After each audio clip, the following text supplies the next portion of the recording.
আসসালামু আলাইকুম, সবাই কেমন আছেন? তো আজকে আপনাদের সঙ্গে শেয়ার করব শীতকালীন আমি কিছু সবজি নিয়ে। তো এটা হচ্ছে লাল শাক। দেখেন কালারগুলি সেই হয়েছে এবং এখানে আছে টমেটো চারা, বেগুনের চারা, পাশে আছে কিছু মূলো। তারপরে এগুলি হচ্ছে ফুলকপি। হ্যাঁ, এটা গ্রামীণ ভাষায় বলে আর কি, সবুজ ফুলকপি। দেখেন, তো এই পাশেও কিছু টমেটো চারা আছে। এরপর আছে আপনার ধনিয়া পাতা আছে অনেক। আর দেখেন প্রায় গাছে টমেটো আসছে, সিরিয়ালে অনেকগুলি টমেটো। তো শীতকালীন সবজি খেতেও বেশ মজা এবং দেখতেও খুবই সুন্দর। দেখেন লাল শাকগুলি একদম লাল টসটসা, খুব কালারফুল।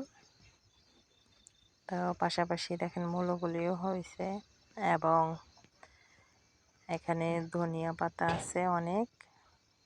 দেখেন মরিচের চারা। আর দেখেন এখানে হচ্ছে চৈতা সরিষা। আর হচ্ছে এই সরিষার মাঝে মাঝে আপনি দেখেন লাল শাক, ধনিয়া পাতা, প্রচুর ধনিয়া পাতা হয়েছে। আর এদিকে দেখেন কিছু পাতাকপিও আছে। আর এগুলি তো আপনাদের দেখালামই।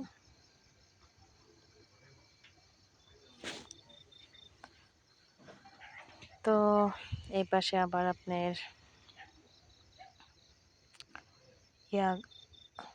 পালং শাক, এগুলি হচ্ছে পালং শাক। দেখেন অনেক হয়েছে। আর এই পুরাটা হয়েছে আপনার ধনিয়া পাতা, খুব সুন্দর হয়েছে। দেখেন একদম ফ্রেশ, এত পরিমাণ হয়েছে, মাশাআল্লাহ খুব হয়েছে খুব। দেখেন একদম তরতাজা টসটসা। তো দেখতেও খুবই সুন্দর, অনেক চমৎকার হয়েছে। তো এই হচ্ছে ধনিয়া পাতা, দেখেন কাছ থেকে দেখাচ্ছি কত সুন্দর হয়েছে। তো আপনাদের কার কার সবজি চাষ করতে ভালো লাগে, দেখতেও ভালো লাগে, তো আপনাদের কাছে কেমন লাগলো আপনারা কমেন্ট করে জানাবেন। এটা হচ্ছে মটরশুঁটি, এটা মটর শাক। এখন এই শাকটা আমি আমাদের ঘাসের জমিতেও চাষ করছি। তো এটা হচ্ছে আমার জমির পাশে, দেখেন অনেক মটর শাক। তো আপনাদের কেমন লাগলো সবাই কমেন্ট করে জানাবেন। তো সবাই ভালো থাকবেন, সুস্থ থাকবেন। আল্লাহ হাফেজ।